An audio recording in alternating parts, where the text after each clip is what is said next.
legal analyst. I'm alongside Taylor Morgan from Morgan and Maine. As you may have heard, Boyd Matheson has made the decision to step away from broadcasting at KSL and has left the show without a host. So, for the next several months, the KSL at Night hosts will be filling in on a revamped Inside Sources. We'll have the same name, we'll have the same format, but we'll have different hosts. We're going to cover the lead up to the presidential inauguration and include the first 100 days of office. A new Congress, new state officials, new state legislative session, a new president. But we'll continue to give you the political news and analysis you crave. So, you're probably wondering what's going to happen at KSL at night. We'll still have KSL at night as well. We'll just have two shows. The 1-3 segment that Boyd Matheson has typically covered, and the next one will be our KSL at Night show, which airs in the evenings from 7 to 9 p.m. We hope you will stay listening, because I know Boyd Matheson is a favorite of our community, but we hope that you'll continue to join us here on Inside Sources with a different format, at least for the first, up until the inauguration and for the first 100 days in office, and then we'll see where it goes. Let's look at what's happened and what we learned from the election. It hasn't even been a week. It seems like it's been a long time, but it's been 6 days, 6 short days since the election. I think a lot of us are glad that it's over. Maybe like the BYU-Utah game, you're not particularly happy with the results, but we live with the results. So like the BYU-Utah game, I'm not crazy about the results of either one, but let's move forward. And by the way, BYU is always my second favorite football team. So let's talk about some things that we did learn. And I'm looking at a study by Utah Foundation, which sort of talked to Utahns and asked questions about what they were thinking, what they're looking at, what it is about the last election that made them have some priorities and what their priorities are. What we learned is this, probably no surprise at all. More than 60% of Utahns believe that Utah is on the wrong track and that their quality of life is worse now than 5 years ago. That's a problem, and that's something that you may not have expected.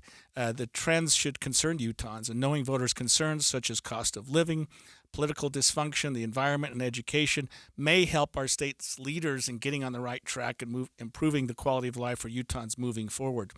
So as we look at the concerns, I sort of broke them down into 3 categories, although the finding here has 7 or 8. The cost of living and political dysfunction topped the most important issues in 2024. For the first time in the Utah Priorities Project, housing affordability is the number one concern. So housing affordability is number one, but number 3, I think, relates to this when we talk about the economy, earning enough pay for non-housing needs. If you recall the presidential election, I think one of the things, and it's easy for me to play armchair quarterback, or what we call Monday morning quarterback. It's actually Monday afternoon. And looking at what happened in the presidential race, one of the problems that Kamala Harris had was she never did propose what I think was a really articulable economic plan. She never sat down and said, here's what's going to happen. And if you recall from what we're learning from these polls, Utahns are not crazy about the economy right now. And I think it was Bill Clinton that said, when you deal with politics, it's the economy, stupid. Those are his words, not mine. But that's what is important to voters when they go to the ballot box. It's the economy. And people are concerned that the economy is a mess right now. And who's to blame for that? Well, you have to start at the top. Joe Biden. Kamala Harris was closely tied to Joe Biden. Her economic policies were closely tied to Joe Biden. And I think Americans thought, well, we can't do any worse with Donald Trump if the issue is solely the economy, and it seems like that was a huge issue. So the number one issue was housing, and I would say this, that it's the first time that that's been the number one issue. Secondary priorities include education and environmental concerns, and I want to say something else. Voters focus their attention on issues that we hadn't dealt with since the pre-pandemic. Their top concerns, cost of living and political dysfunction. Secondary issues include environmental concerns in the education system. More than 3 in 5 Utah voters think Utah is on the wrong track, the largest share we've had in Utah since 2004. That's 20 years. And I would say this, maybe I'm biased, but I think the Republicans did a very good job of highlighting the fact that a lot of people are upset with the economy, and maybe even overstating that so that people were upset with the economy. Because I look at jobs report, it's very good. I look at the stock market, it's very good. But you can't avoid the fact that a dozen eggs is off the charts expensive, that a gallon of gas is more than it should be and more than it has been for a period of time. And if you are a new homeowner, a young couple trying to get going, and you're thinking about what's important to you, that is feeding your baby, filling your car with gas, making sure you can get what you need going in terms of your family, in terms of your food, the economy is number one. You're not going to think about where we're going to be with such things as immigration, or where we're going to be with the war in the Ukraine, or the conflict in the Middle East. I think a lot of people voted with their pocketbook. More than the top four issues were often the same among different subgroups. In other words, if you look at men, you look at women, you look at certain religious groups, they were pretty much consistent with in terms of what were the issues of concern. The two most important ones are housing affordability, a little bit of a surprise, but I mean, people just can't get into that first house. And Kamala Harris didn't propose a plan to get people into their first house. And I keep harping on Kamala Harris. People know that I'm a Democrat, and I certainly was supportive of the Democratic agenda, but they didn't have an agenda. They didn't put together a good agenda. And saying we're going to help young people get into a house is great, but how are you going to do that, Kamala? We never got there. Second most important issue, politicians listening to voters. Do they listen to voters? And I think that that's a real problem, that people see that as a huge issue. Third, earning enough pay for non-housing needs. We talked about that before. Can you afford a dozen eggs? Can you afford groceries? Can you afford to go to the store and fill up your car, fill up your grocery bags, and then leave and go to the gas station and fill up your car with gas? Another one, government overreach. Again, looking at the Democrats, what did Biden do in his 4 years? He tried to forgive student loans twice. That's government overreach. That's something where the voters are kind of going, wait a minute. We've got Congress, we've got the Senate, we've got the Supreme Court. Biden, stay in your lane and do what you need to do. And I think things like that hurt him. And I could name others than just the student loan forgiveness. Fifth, partisan politics. That came to the fore probably more than it ever has in my time as a voter. It just, everything's either Republican or Democrat anymore. Another issue, important, and I'll cut to the chase here in just a minute, water. The Great Salt Lake, other than the Great Salt Lake, we just don't have enough water. Education, kindergarten through 12th grade, and air quality. Those are the issues that were important to Utah, and those are the issues that made a big difference in what we learned in voting. When we come back after the break, let's talk about what our legislature looks like, especially Utah, and whether or not there's what we're going to call insulation. Can we insulate our legislature from partisan politics going forward? Stay with us. The KSL News Radio app will update you on breaking stories. A house explosion this afternoon. And you'll get exclusive audio streams from local events, breaking news, and sports. Cougars feel like they can overcome anything. All of your favorite KSL hosts are there too, so you can listen anytime. Plus traffic and weather. Download it today. The app for KSL News Radio. Hey BYU football fans, this is Mitch Harper. Another BYU game week is here as the Cougars get set to host the Kansas Jayhawks. And to get ready for the Big 12 contest, visit your local Macy's grocery store for all of your game day needs. They have great prices on all of your favorite game day items like burger patties, made fresh dips, and more. And did you know your favorite tailgate foods are also now offered through Macy's Catering, which offers a wide variety of catering platters from smoked meats to wings and even desserts. The catering options are available online or in store. Macy's also has you covered for Thanksgiving. You can pick up one of their holiday meal kits that has a turkey and sides and all the fixins for a perfect holiday meal. Never miss the deal when you sign up for the Macy's Rewards program so you can get the weekly ads sent straight to your inbox each week. Hi, this is BYU captain and defensive end Tyler Batty. It's football season again. Make sure to shop your local Macy's grocery stores for all your favorite tailgate foods. Get game day ready with Macy's. Happy shopping. This is Derek Overstreet of the New Millennium Group and host of Stop Working and Start Living Radio. If you're close to or in retirement and you don't have a tax plan, call us right now, 888-999-6370. That's 888-999-6370. Listen, our country's been spending like never before, and the tax bill is coming soon. If you need an income tax strategy and a financial plan that will get you through the rest of your life, give my team a call, 888-999-6370. That's 888-999-6370. If you want an investment plan that allows you to keep more of your gains and pay less taxes, give us a call, 888-999-6370. My team specializes in the type of plan that will get you retired 3 to 5 years sooner than you thought possible. So, get a no-cost tax analysis by calling 888-999-6370. That's 888-999-6370. My team is standing by now. I'm Brian Tedesco, CEO of Blaupunk Americas, the pioneers of the car stereo. Today, we're not just about sound systems. We are revolutionizing the e-bike scene with Blue Dot Bike. Thanks to AmericanEagle.com, our online presence now features a dynamic e-commerce website that showcases the quality and affordability of our foldable e-bikes. And our collegiate e-bikes, just perfect for the college fanatic. These e-bikes offer a new way to experience freedom on two wheels, no matter your age. When we needed a top-notch website to match our cutting-edge e-bikes, we turned to AmericanEagle.com. They made the impossible seem easy, tackling digital challenges like pros. Check out the Blue Dot Bike website to see AmericanEagle.com's amazing work in action. Need the best in website and digital marketing solutions? AmericanEagle.com is your go-to. They've been a game changer for us, and they can be for you too.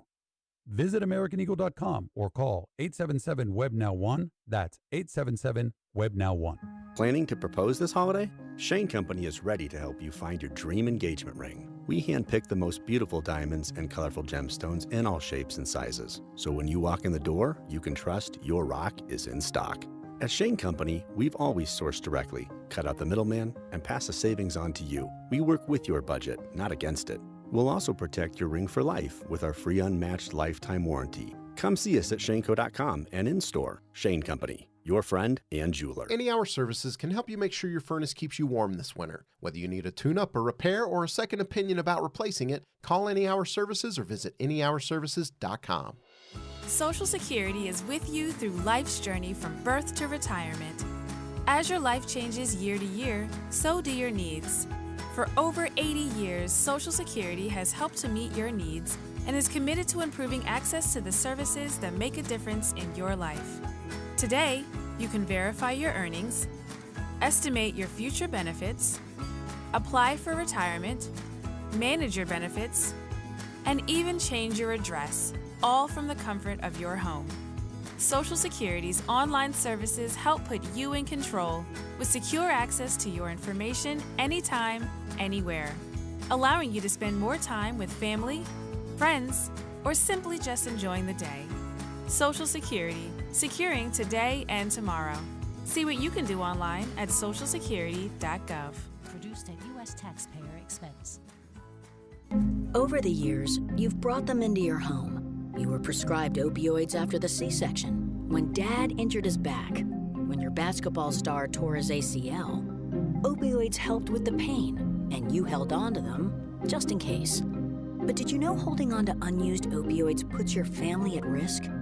Opioids are powerful pain-reducing prescription medicines, but most people who are prescribed opioids don't finish their prescriptions. So millions of unused opioids are sitting in homes across the country. And tragically, more than 100 Americans die every day from overdoses involving opioids. What can you do to protect your family? Remove the risk of unused opioids from your home.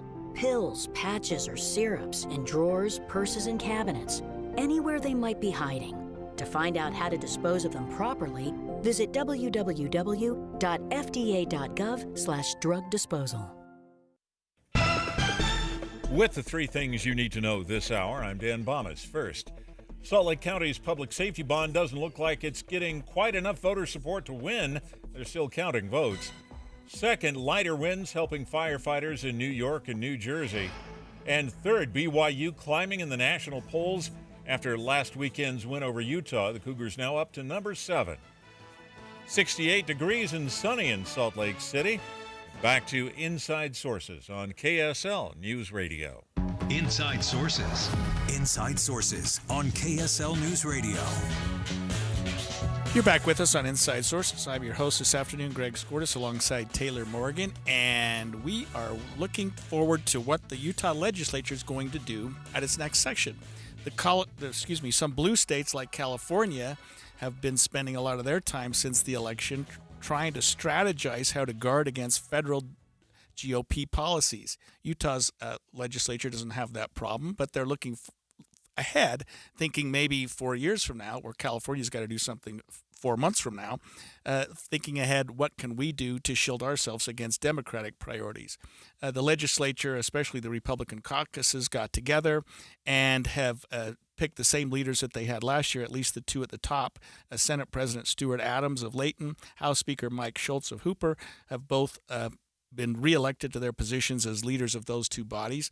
And, of course, you know that the Republican Party still holds a veto-proof supermajority in both chambers. We are honored to have a newly reelected Speaker of the House, Mike Schultz, with us. Thank you, Speaker Schultz, for joining us.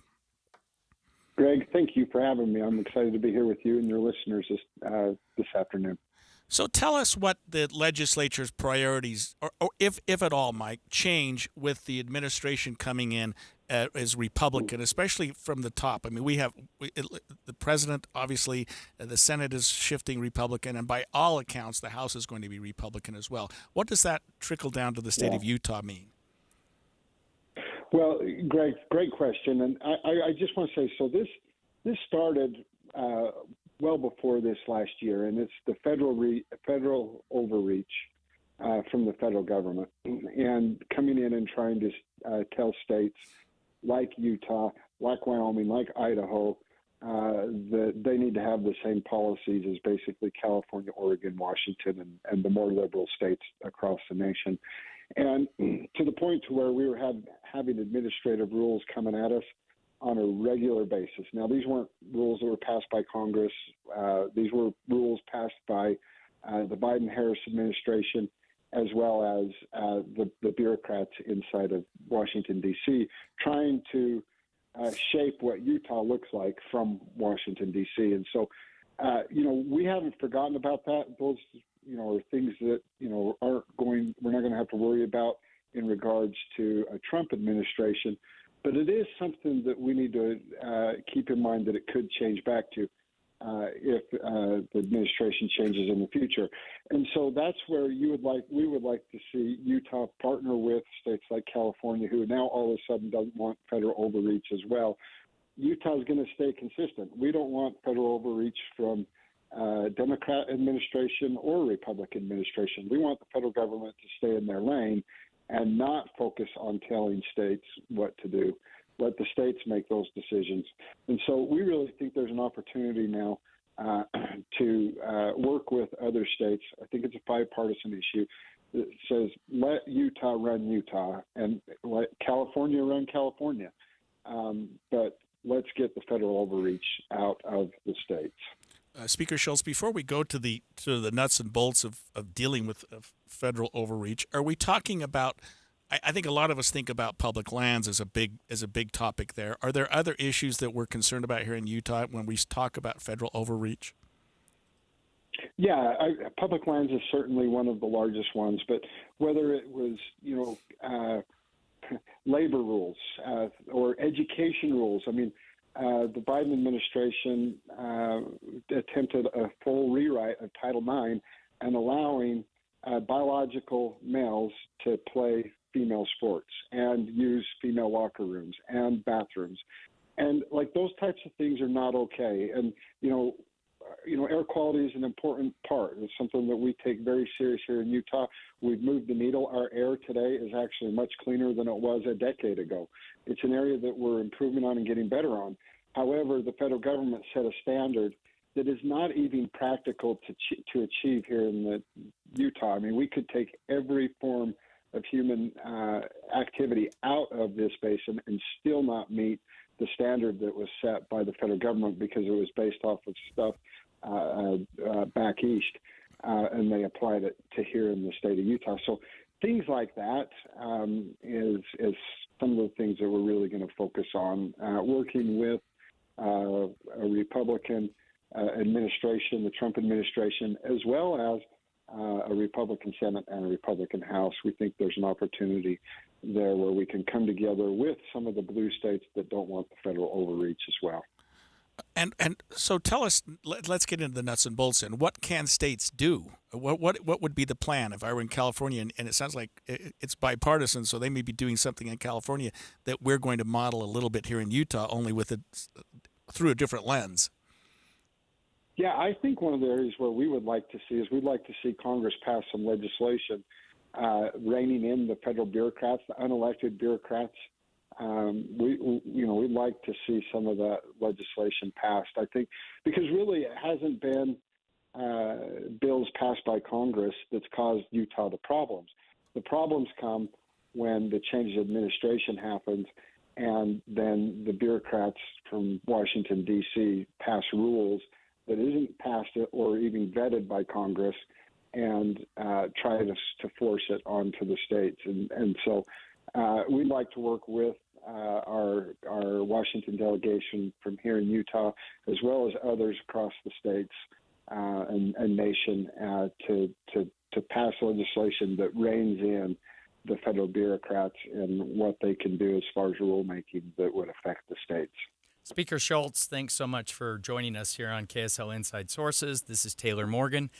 Mr. Speaker, I want to ask you about this ongoing concern that you and other legislative leaders have expressed about outside organizations or interests potentially coming in to the state of Utah to run initiatives or referenda. Can you tell us what leadership is thinking or planning to potentially protect against some of those concerns in the future? We haven't really dialed into it yet, but that's something we're going to be looking at over the next several months as we get ready to head into the legislative session about where we go from here. And you're spot on. And you saw it with Amendment A play out perfectly, and this is exactly our concern. You had the National Association, the National Education Association, donate a whole bunch of money to come in and fight Amendment A.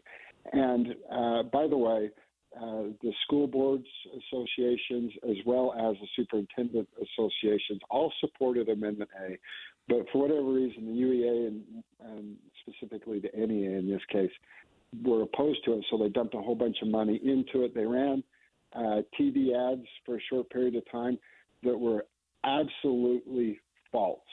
Those ads that were on TV actually were absolutely false, and that's what we're trying to protect. We want citizens of the state to make good decisions based off of information and that's accurate and coming from within the state, not outside national groups coming in trying to change Utah. So we'll be looking forward to trying to find what that balance looks like as we enter into the legislative session. Yeah. Okay, Mr. Speaker, really quickly, we only have about 10 or 15 seconds left. Tough question, not a lot of time to answer. What about a version of Proposition 1 in Idaho? Do you anticipate something like that coming to Utah? Blanket primary with ranked choice voting? If it does, I doubt that it would pass. I think it would see a similar fate what it saw in Idaho. But that is the exact concern that you lay out. And, of course, depending on how they message it, whether it's accurate or whether it's not, I think if it was messaged accurately, I think it's something that Utahns would not want in their state. That was Speaker Mike Schultz, newly reelected House Speaker for the Utah State Legislature. Thank you for joining us this afternoon. And when we come back after the break, let's talk about what some of the blue states are doing to protect themselves. We call it Trump proofing. Well, join us right after the break. It's 1:30 at KSL News Radio. I'm Dan Bomis. KSL's top local story this hour. Corey Richens, the Park City mom accused of poisoning her husband, is trying to get her cases tried separately and possibly post bail. KSL News Radio's Alexandria Bonilla reports. Richens' attorneys want to separate her attempted criminal homicide charge from her aggravated murder charge. Her attorneys say the charges do not meet the definition of a single criminal episode because the first alleged poisoning was in February, but the one that allegedly killed Eric Richens was almost a month later. The state has filed to dismiss her charges of distributing a controlled substance. Richens, though, would still face a total of 9 charges. Our top national story this hour from ABC News. Democrats looking back at last week's election cite a number of reasons for losing the presidential vote as well as control of the U.S. Senate. Representative Pramila Jayapal of Washington says Democrats need to find new issues voters will respond to. We've got to pick some big fights where people can't be in denial or question whether or not we are standing up for them or whether we're standing up to the big corporate interest. And your money at this moment. The Dow Jones average up on the day right now, 266 points. The NASDAQ, though, has slipped down to about 10 points down right now. And our KSL weather looks like our sunshine today will turn to a little bit of rain and chilly weather tomorrow. That's next. KSL News Time, 1:32. You know what's great about KSL's traffic coverage? Trained traffic reporters and real listeners. Trading information and making the commute safer and faster for everyone. Every 10 minutes on the 9s, we have you covered on KSL News Radio. It can be really hard to figure out how much home you can afford. At least it used to be until our friends at UCCU came up with a great idea. It's Utah Community Credit Union's free home affordability tool. It makes it so easy to know exactly how much home you can afford while you shop for a home. It instantly shows you your estimated monthly mortgage payment based on the current interest rates. And, of course, you plug in some personal information about there. And you can make slight adjustments to it, like your down payment, the income, the price of the home, and the tool will take care of those changes and how they impact your mortgage payment. And it does all of this without impacting your credit score at all. And that's great because what really distinguishes this tool is that it can explore different home buying scenarios. You may not know that UCCU is the #1 mortgage provider in the community. And by the way, this doesn't impact your pocketbook either because it's a free tool designed to help you. UCCU, home buying experts. You can contact them by phone, email, text, or in person. UCCU, you're going to love where you bank. Hi, my name is Kendon Holdaway, and I work for the National Kidney Foundation of Utah and Idaho. Before that, I worked as a dialysis technician at the largest dialysis center in Utah. And before that, I was diagnosed with chronic kidney disease at age 14. However, I am one of the lucky ones. I have an amazing mother who gave me a second chance. She donated her kidney to me, and it changed my life. Thanks to her and a scholarship from the Kidney Foundation, I was able to graduate college, get married, and apply to medical school in hopes of becoming a doctor. Sadly, there are many who are not as lucky as I am. Every car you donate to towcars.org gives hope and help to 3,000 patients like me, many of whom are still waiting for their miracle. Towing is free and donations are tax deductible. Keep donations local by donating online at towkars.org.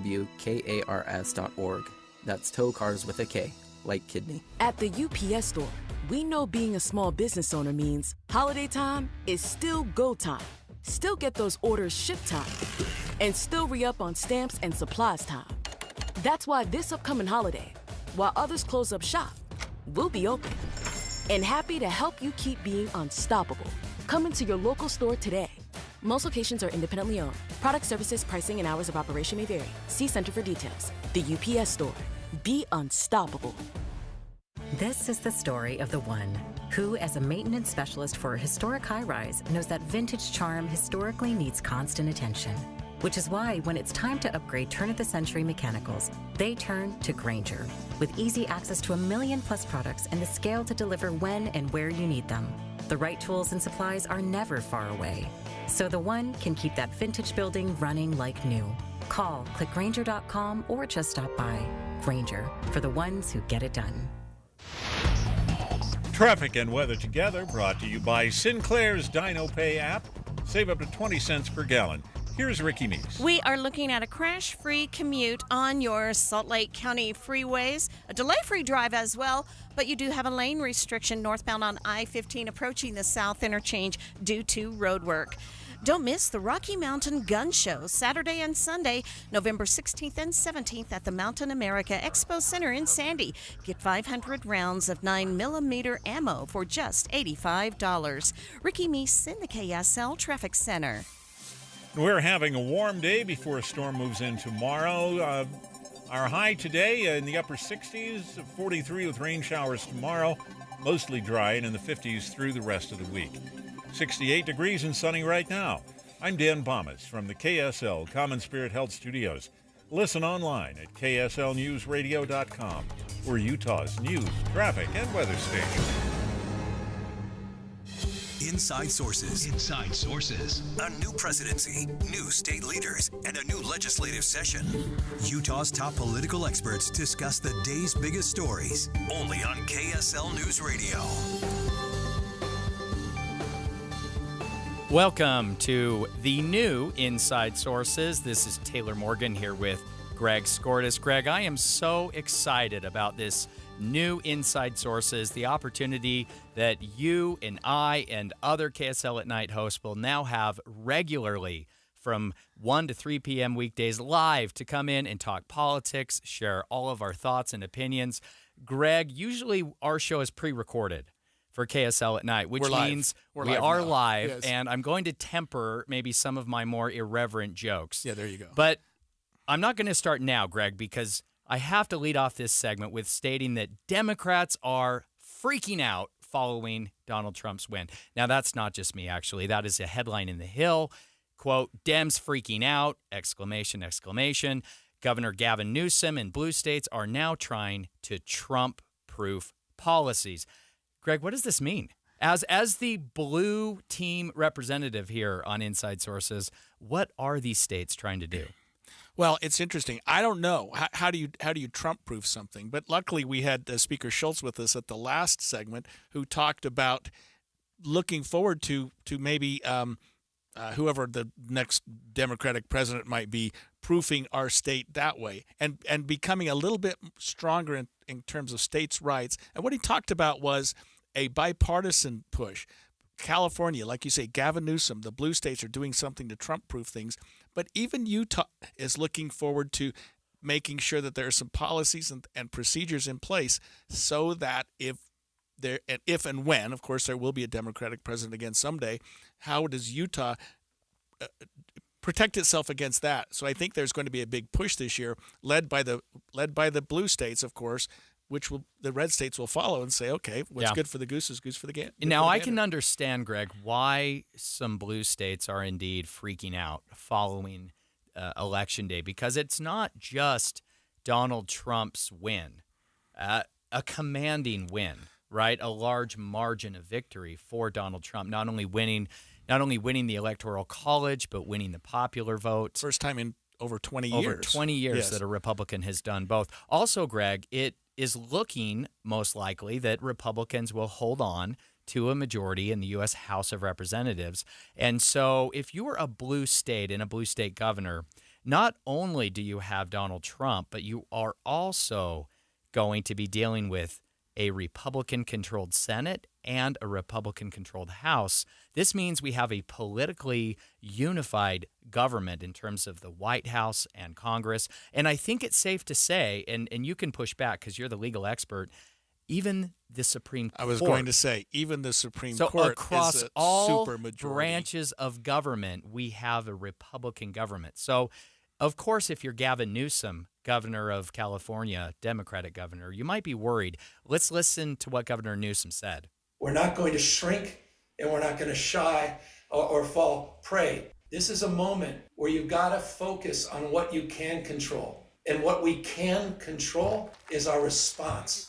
Taylor, one thing that occurs to me, though, is in recent history, and I'm going back to Obama, when he had the presidency and the House and the Senate, that was a period of time in his tenure when he really didn't get a lot done, when he had all the Democrats lined up. So I don't know that it's necessarily a good sign when you've got everybody in your court. That's a good point. And to be fair, Donald Trump also had a unified Congress in 2017 when he first took office then. Bill Clinton did as well in his first 2 years. So it's not necessarily unheard of. Right, but we don't look at that as a period of time when a certain party just dominated. Really. I mean, in fact, maybe just the opposite. Maybe people sort of temper things in that time because there is this majority that controls virtually everything. Yeah. We haven't had it with the Supreme Court until now, but that's another branch of government that we have to watch out for going forward. Well, speaking of the courts, last week after the election results were clear, New York Attorney General Letitia James held a press conference announcing that New York was prepared to fight back against an incoming Trump administration. Let's listen to that. If possible, we will work with his administration, but we will not compromise our values or our principles. We did not expect this result, but we are prepared to respond to this result. And we are prepared to fight back once again. So that's interesting that they would go to her, and I'll tell you why. Trump is still awaiting sentencing in New York. Well, what happens for with his that? 34 felony convictions on a state case? It's not federal. Right. So his Justice Department doesn't get to come in and say, oops, we're going to have a do-over here, or say we're not even going to prosecute this case. Or, as we know, the Justice Department has an internal policy, federal Justice Department has an internal policy that they will not prosecute a sitting president. So those two federal cases are out the door. The January 6th insurrection case, the Mar-a-Lago classified documents case, nothing's going ahead with those. But we have two state cases. One is actually led by New York Attorney General Letitia James. Trump has been convicted of that case, Taylor. He's been convicted of 34 felonies. He hasn't been sentenced. That's scheduled for later this month. And listening to her saying we will fight back doesn't sound like she's going to go to the sentencing and say, hey, give this guy 20 hours of community service and let's call it good. I mean, it'll be interesting to see what they say. I haven't answered your question. Yeah. What does a judge do? Yes. I'm going to look at my crystal ball. There's no way a judge can put President Trump in jail. Even though if it were you and I convicted of 34 felonies, you'd do some time. You'd probably already be in jail because of the way he treated the court, its staff, the prosecution, everyone else. His complete contempt for the procedure while it was going forward. But that's Donald Trump. He's now the president. I don't even know how procedurally you could house a president in what do you do with the Secret Service? Put him in the next cell? Have him. So is it possible, outside? Greg, that those state charges could essentially be put on ice for 4 more years, and then they could revisit that after his second term? Is that possible? Yeah, it's not likely, but it's a good question. I think that the New York case where he's been convicted, they'll issue some sort of sentencing. They'll issue some sort of pronouncement of what they're going to do, whether it's pay a fine and stay out of trouble and be on probation, that type of thing. Yeah. The Georgia case is the one that's more interesting. And that's the case where he's charged down there with election interference. It's a state case. But the district attorney down there has messed up that case so badly by her relationship with the special prosecutor that I don't know how they're going to even prosecute that case. So that I think the New York case, which we all thought going in a year ago was the weakest case against Trump, is the only one that's probably going to stand. That is fascinating. Yeah. Greg, I'm so glad that you're here alongside myself and other hosts here on the new KSL Inside Sources as we navigate the first 100 days of this new Donald Trump administration. These kinds of legal questions, I think, are going to continue to come up, and it's going to be very nice, Greg, to have you here for answers. So, yeah, it's going to be a lot of fun, and I think we're all looking forward to what happens to the rule of law when a president is convicted of 34 felonies and is facing sentencing. What do we do? Yeah. We're going to learn a lot about our country and the rule of law. We will. Okay, well, speaking of Donald Trump, we'll continue the conversation next. President-elect Donald Trump has announced his pick for ambassador to the United Nations. Coming up after the break, Greg, we are going to talk all about that choice, plus other folks who will likely find a place on his team. That's coming up next on KSL's Inside Sources. The Advanced Window Products end-of-season sale is happening now. Your chance to get beautiful new state-of-the-art windows and save a bundle on your energy bill. Call Advanced Window Products now, and they'll give you $2,500 off on 10 windows or more. We're talking about custom frames and sealed double-pane glass, any style, any color, and they're created just for you right here in Utah. You need a doggy door inlaid into the glass? They do it all the time. In fact, Advanced Window Products has been building the highest quality windows here in Salt Lake City for 38 years. So there's no middleman and you save money. They build the windows, they install the windows, and they guarantee them for life. So keep the heat inside with new windows. The energy companies will even give you a rebate. Advanced Window Products offers 0% financing, affordable monthly payments, and now $2,500 off on 10 windows or more. Call them right now, 801-850-9100. That's 801-850-9100, or go to advancedwindows.com. KSL Broadcast Group contests are open to participants 13 years of age and older that are residents of Utah, Idaho, Wyoming, and Nevada, unless otherwise specified. Employees or agents of the station, Bonneville International Corporation, or other area radio stations, or any entity associated with the contest may not enter. Persons who have won in the last 90 days from a station contest or event are not eligible. Full general contest rules are available at kslnewsradio.com. I'm Bob Burke, founder and chairman of Burke America Parts Group, a family of brands that includes RepairClinic.com, an appliance and HVAC parts solution company that's grown into an international brand. Before AmericanEagle.com, we partially launched a new technology platform developed by another firm. American Eagle helped take our technology to a whole new level with digital marketing, software development, and business insights into our key markets, appliances, HVAC, and outdoor power equipment, and did so both on time and on budget. AmericanEagle.com has the resources, experience, and talent needed to produce solutions. Our new technology platform, developed by AmericanEagle.com, has produced tremendous results with higher traffic, conversion, engagement, and online revenue. If you have any home repairs you need to take care of, check us out at RepairClinic.com. If you need a world-class website or technology project, then I would highly recommend AmericanEagle.com. Call AmericanEagle.com at 773-NETWORK. That's AmericanEagle.com, 773-NETWORK.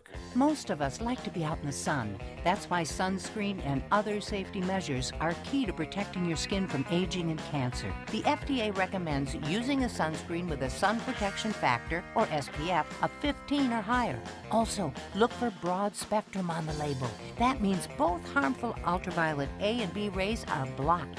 UVA rays age the skin, UVB rays burn, and both cause cancer. But the perfect sunscreen doesn't count if you use it wrong. Don't need sunscreen on a cloudy day? Wrong. 80% of UV rays still get through the haze. Only use sunscreen at the beach? Nope. Anytime you're outside, UV rays attack the skin, so you need protection. And you have to reapply sunscreen every 2 hours. Remember, SPF plus broad spectrum equal healthy fun in the sun. Visit www.fda.gov/sunscreen for more information. A message from the U.S. Food and Drug Administration. When it comes to vaping, the truth can get clouded. So let's make it clear. Vaping is not safe for kids, teens, or young adults. It's just not. Because vaping can put microscopic particles into your lungs. And dangerous things like metals and volatile organic compounds into your body. And nicotine, the same highly addictive substance found in regular cigarettes. Nicotine can harm a person's brain development through their mid-20s, affecting learning, memory, attention, and impulse control, and priming the brain for other addictions. Vaping products also come in kid-friendly flavors that can make them appealing to youth. And many kids also use other drugs, like marijuana, in vaping devices. With appealing flavors, high nicotine levels, and lots of promotion on social media, many kids think vaping is harmless, but it's not. So talk to your kids about the risks of vaping, because when you talk, they hear you. For more information, visit underagedrinking.samhsa.gov. With the 3 things you need to know this hour, I'm Dan Bomas. First, a woman accused of murdering her husband wants to split up her trials on the list of charges she's facing. Second, Democratic Party leaders say they'll have to pick big fights in the future to get voters to respond. And third, Salt Lake County's jail bond issue looks like it's headed for defeat as more votes are counted. 68 degrees and sunny in Salt Lake City. And back to Inside Sources on KSL News Radio. Inside Sources on KSL News Radio. Welcome back to Inside Sources. I'm Greg Skordas alongside Taylor Morgan. And Taylor, you're like me. And for the last 4 years, you've been listening to this show and enjoyed listening to Boyd Matheson. Yes. I love Boyd. He was a great host. He served KSL very well, but he's moved on. And in the meantime, the KSL at Night folks, of which you and I are 2 of the 6, have agreed to fill in for that slot for the next couple of months while we talk about, and I think it's a great transition time, not only for Inside Sources, but a great transition time for our country because we've just elected a new president. What a great time for us, political and legal analysts, to sort of sit down and weigh all that out as when we're going to talk about Trump, sort of making his new appointees. And then what I think is even more interesting that KSL has done is said, look, you guys are going to take the first 100 days of the administration. So the period between now and the January I was going to say insurrection. Hopefully, I don't think Kamala's going to do anything like that this year. But the inauguration, yes, and then the first 100 days of office. What a great time to be with KSL and to have sort of take over Inside Sources for Boyd Matheson, who, by the way, needs 6 people to take his place. Oh, no doubt about that, Greg. It's certainly an honor to be here with you on the new Inside Sources. And, Greg, I'm really, really excited about where we are as a country and where we're going. Personally, as a more conservative Republican, I am happy that Donald Trump won. I voted for Donald Trump, and I'm excited about the future of our country. I also will say, Greg, that I'm breathing a real sigh of relief, and I think our country is collectively right now that we had such a clear mandate in the national elections. There is no doubt, there's no question, the elections were free and fair and accurate. We are not, fortunately, in a place right now where we are fighting over election results, right? We have accepted the results. A lot of credit to President Joe Biden and Vice President Kamala Harris for accepting the results of the election, for conceding, for working hand in hand right now with the Donald Trump administration to ensure a peaceful transition of power. Greg, I'm thrilled with that process playing out right now. And even if you, listener, are not excited or if you're disappointed that Donald Trump won re-election, I can understand that and I can respect that. That is why we have elections. That is very healthy. But I do feel that for all Americans, for all Utahns, it is a wonderful, wonderful thing that we can all accept this election and move on together in a constructive way. And I have to say to my Democratic colleagues, dial it back. We do have a Republican president, and we had him 4 years ago, and the country didn't fall apart. No. Democracy didn't fall on its head. We're still going to have free and fair elections 2 years from now, 4 years from now, 6 years from now, 26 years from now. And we're still going to have a Congress and a Senate that means something, a Supreme Court that means something. So, yeah, if you're not crazy about the new administration, let's support him for 4 years. He's our president, and we must support him and get behind him and then re-examine where we are politically in 4 years and decide if it's working well. Elect another Republican. Yeah. If we want to make a change, people didn't like Joe Biden. They felt that he was not doing a good job. Boot him out. And that doesn't mean that we can't be critical of Donald Trump's policies. Sure. We will critique him. We will watch these things. And as this the first 100 days of his new administration plays out, Greg, here on KSL Inside Sources, we are going to take a close look at his priorities and his accomplishments in these 100 days. Let's start today.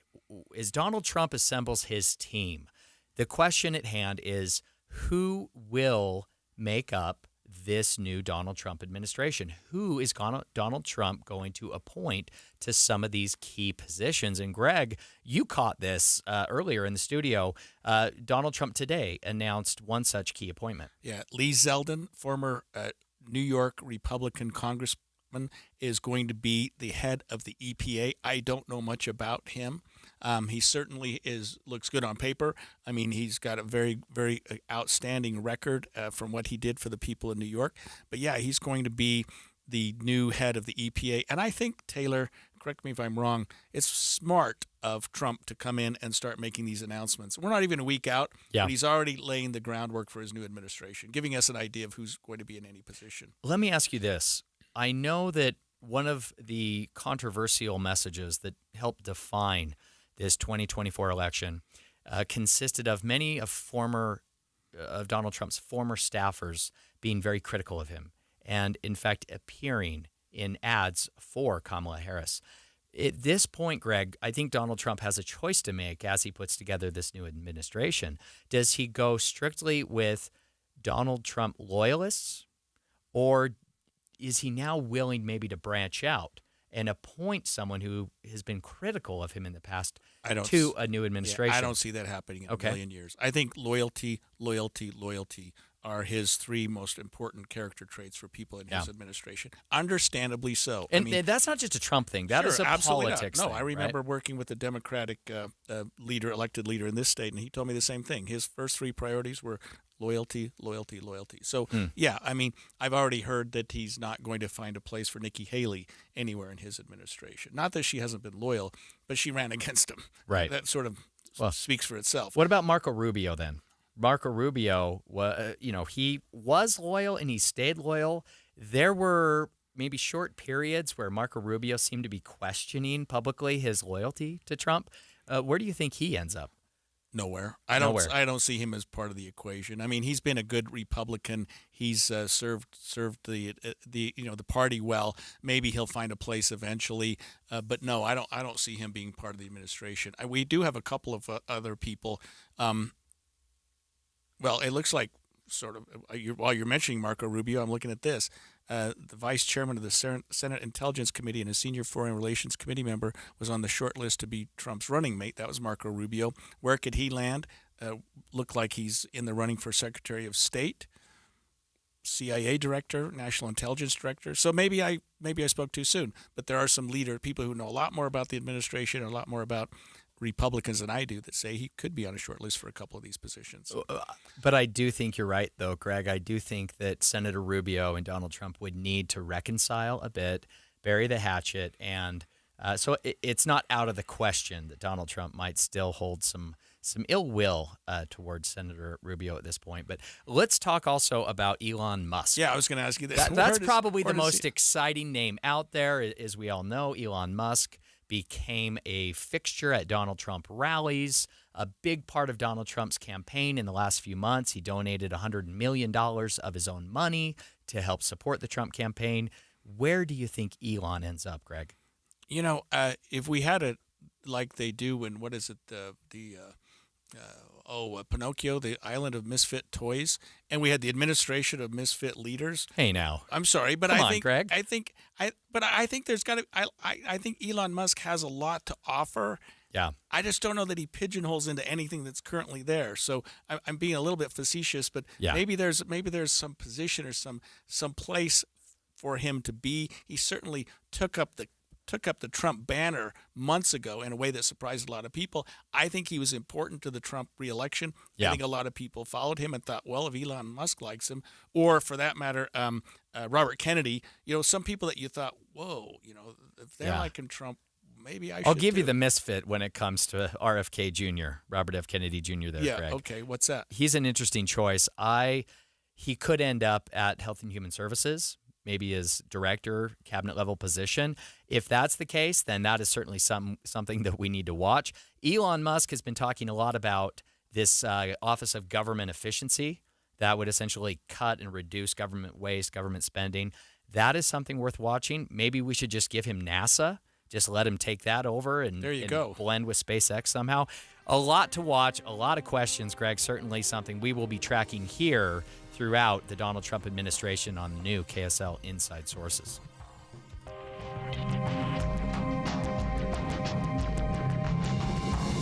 KSL FM Midvale. KSL Salt Lake City. From the KSL Common Spirit Health Studios, this is KSL News Radio.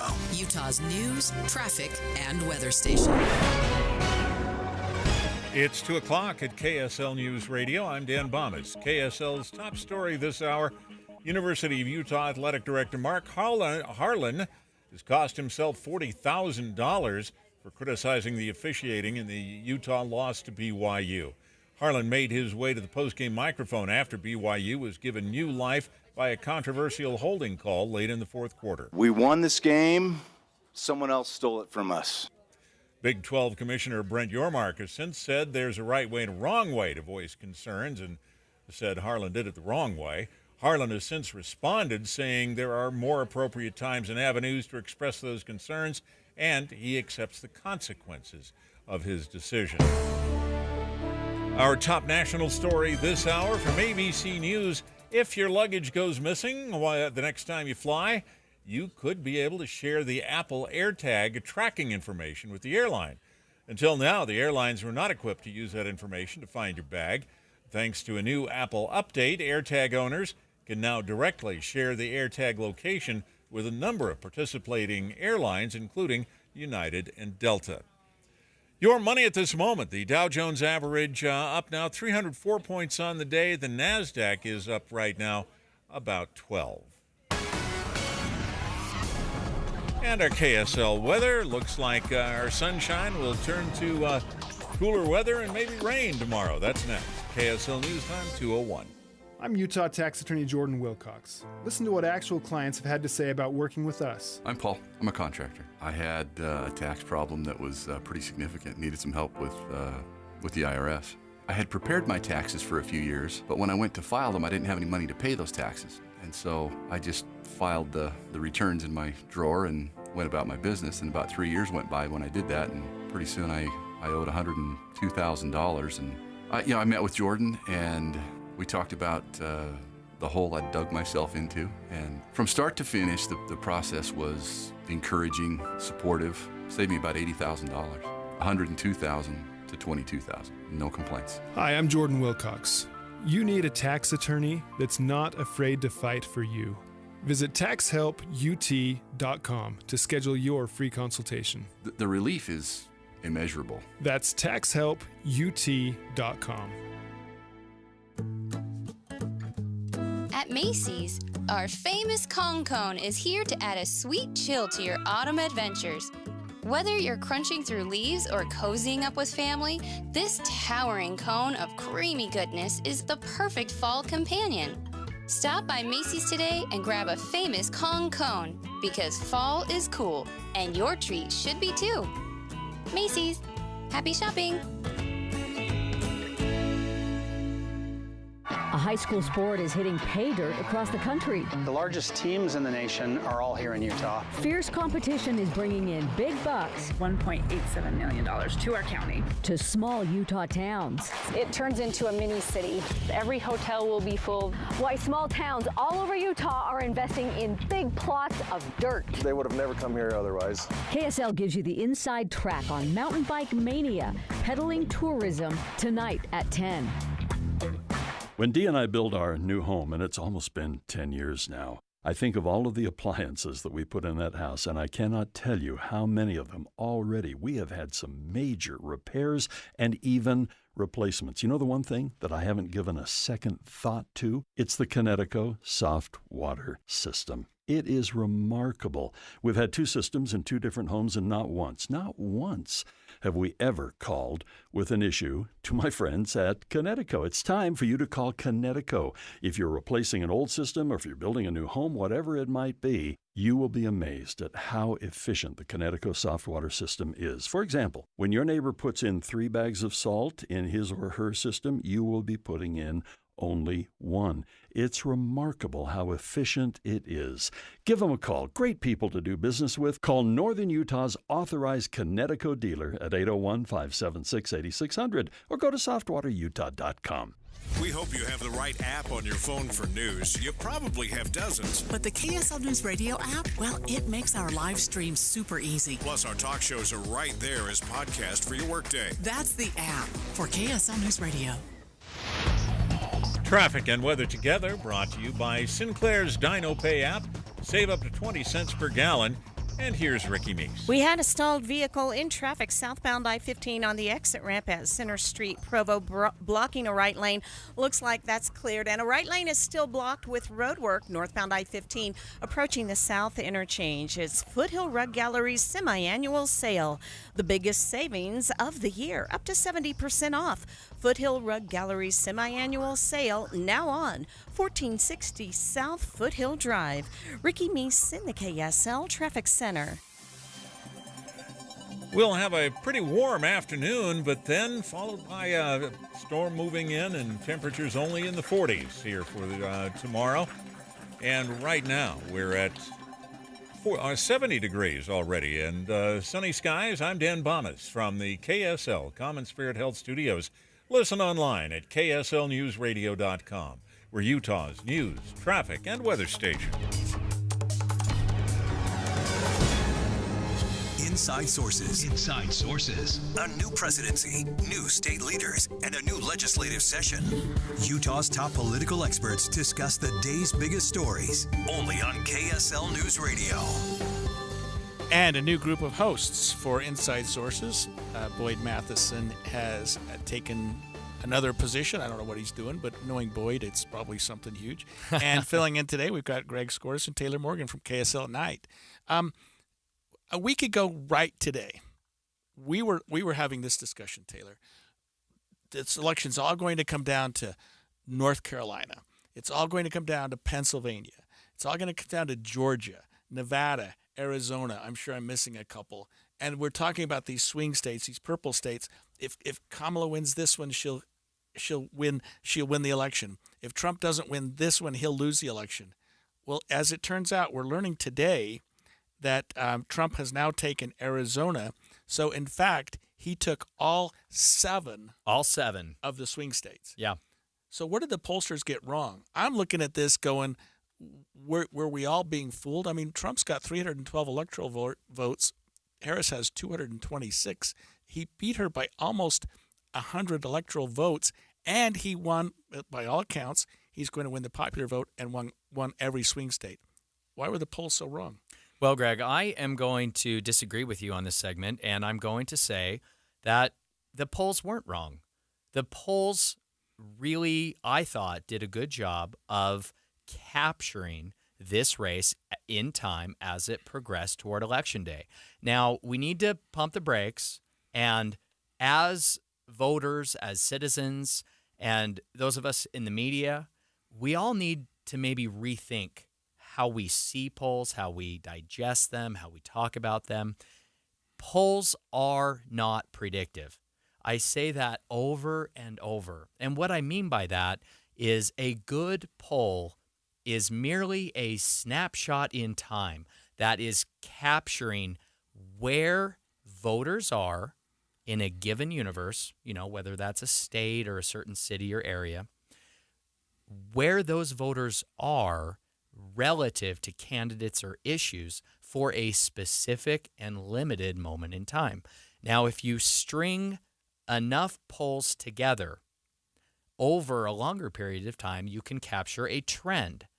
But the problem is when we expect polling to be predictive of outcomes, that's when we are asking polls and pollsters to do something that their methodology should not be intended to accomplish. It's just not the way polls work. Polls tell us where voters are and then what the trends may be. So I actually thought if we do want to set expectations for the polls going into Election Day about whether or not they were predictive, I would say that what we saw from all pollsters was a very close race, neck and neck. Sure. And in the swing states, the polling had the race essentially neck and neck, but within the margin of error of essentially every respectable poll.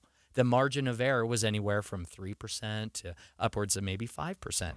And I would really say that if we take that margin of error and then we put it back over the actual results, I think the pollsters did a pretty excellent job.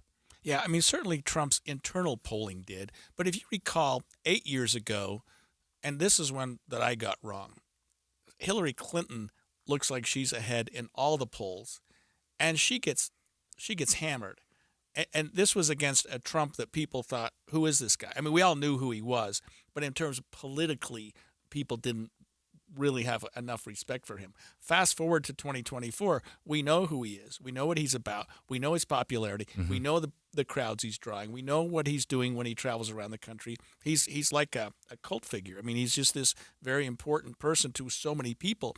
So it didn't surprise me that 40% of the country is going to vote for him right out of the chute. Yes. Yeah. And, maybe 30% of the country is going to vote for Kamala Harris right out of the chute. That's 70. The other 30, how are we going to decide what's happening with those? And that was the group that Trump really tended to get more and more and more as we were getting closer to the election. Yeah, Donald Trump is certainly the political unicorn of all time, Greg. And Donald Trump does something that is very, very unique to Donald Trump when he himself is on the ballot at the top of the ticket. And that is he just draws out voters, and he brings out new voters and different kinds of voters, Greg. Typically, these are voters that pollsters haven't always sampled before. What we saw in 2016, right, with Donald Trump, we saw a huge wave of brand new voters that came out to register and vote for Donald Trump all across the country. See, that's where I got it wrong. I thought the new voters, the young people, were going to say it's time for a change, whether it's Kamala Harris or whoever happened to be on the Democratic ticket. Basically, Biden, Trump, you're old news. Let's get somebody new in. Kamala Harris seemed to be the new face, seemed to be the new person, seemed to be the new personality, but she could never get away from, I'm Joe Biden's number 2. Well, and unfortunately, with younger voters, Greg, Unfortunately, Democrats need to realize that demographic of voters, the 18 to 29-year-old voters, simply do not vote. And they should vote. I'm not saying it's a good thing they don't vote. I have spent the bulk of my career in Utah politics trying to figure out ways to help get the younger demographic to actually vote, but they just don't vote, Greg. You're not saying it's a bad thing. I'm just saying it is a political reality. Right, I understand. And Democrats need to never bank on that vote again. It may turn out, it may not turn out. Young voters did come out for Barack Obama in 2008. Absolutely. But that has never, ever been replicated for any other Democratic candidate.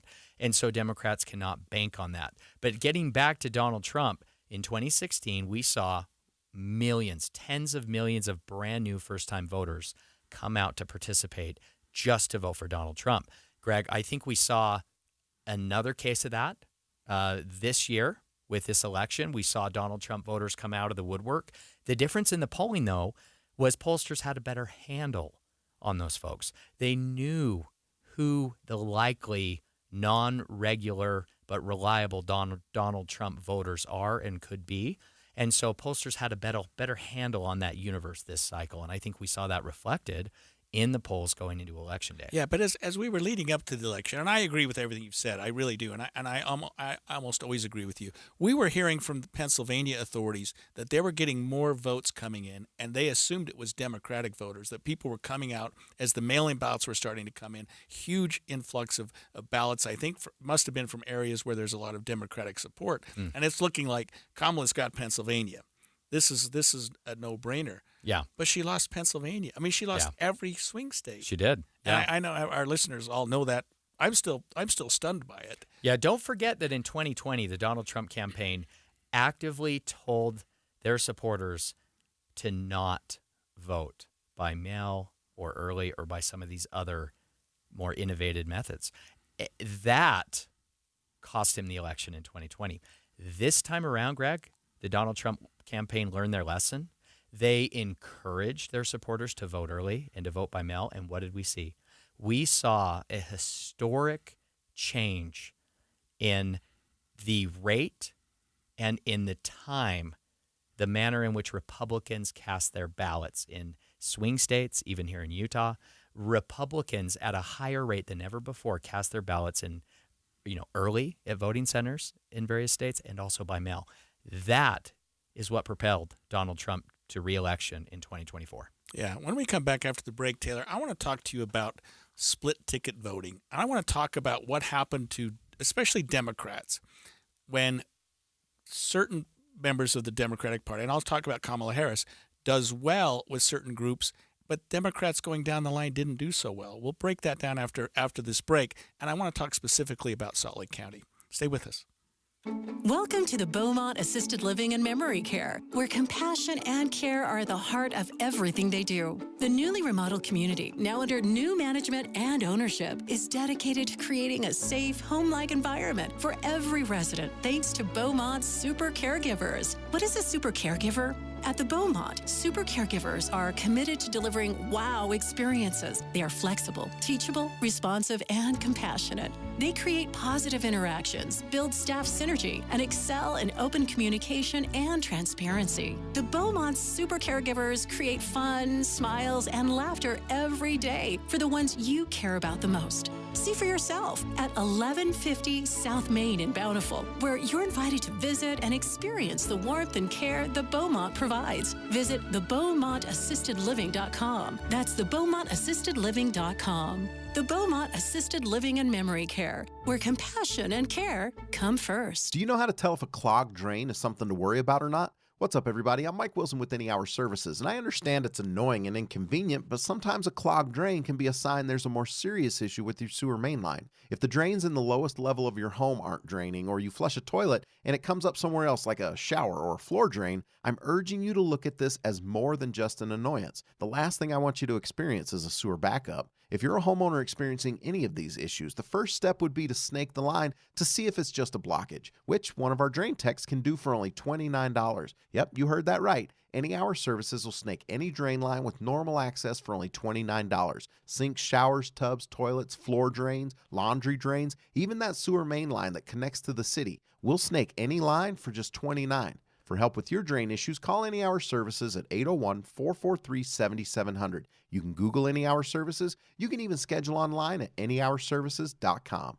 No one helps more homeowners than Any Hour Services. It's official. KSL Sports is your official radio home of the Utah Hockey Club. When the puck hits the ice this fall, you'll hear every goal, every check, and every tension-filled moment on the KSL Sports Zone. Plus, let your voice be heard on the Utah Hockey Club Fan Forum on KSLSports.com, your exclusive home of the NHL and the Utah Hockey Club in Utah is KSL Sports and 97.5. The KSL Sports Zone. Febreze. So my home is also my office. And before I can focus, every room's gotta be clean. That means tidying up, then spraying my Febreze Air Mist. Ooh, that's fresh. Febreze Air Mist scents are all high quality. They fight any weird funk, and they give my air an instant boost of freshness. So not only does my home smell good, I feel good too. After I Febreze, it's time to start my day. Breathe happy, Febreze, la la la la la. This is the story of the one who, as a maintenance specialist for a historic high-rise, knows that vintage charm historically needs constant attention. Which is why, when it's time to upgrade turn-of-the-century mechanicals, they turn to Grainger. With easy access to 1 million-plus products and the scale to deliver when and where you need them. The right tools and supplies are never far away. So the one can keep that vintage building running like new. Call, click Grainger.com, or just stop by. Grainger, for the ones who get it done. Common Spirit Health. Hospitals, clinics, and caregivers all connected to advance healthcare in Colorado, Kansas, and Utah. Healthcare with human kindness is here. Hello, human kindness. The Cougars are on the march. Touchdown! For an undefeated season. LJ with the TD. The 9-0 Cougars are 3 wins away from the Big 12 championship game and a bid to the college football playoffs. Call in to Cougar Nation tonight from 6 to 7 on Utah's legacy home of the Cougars, KSL News Radio.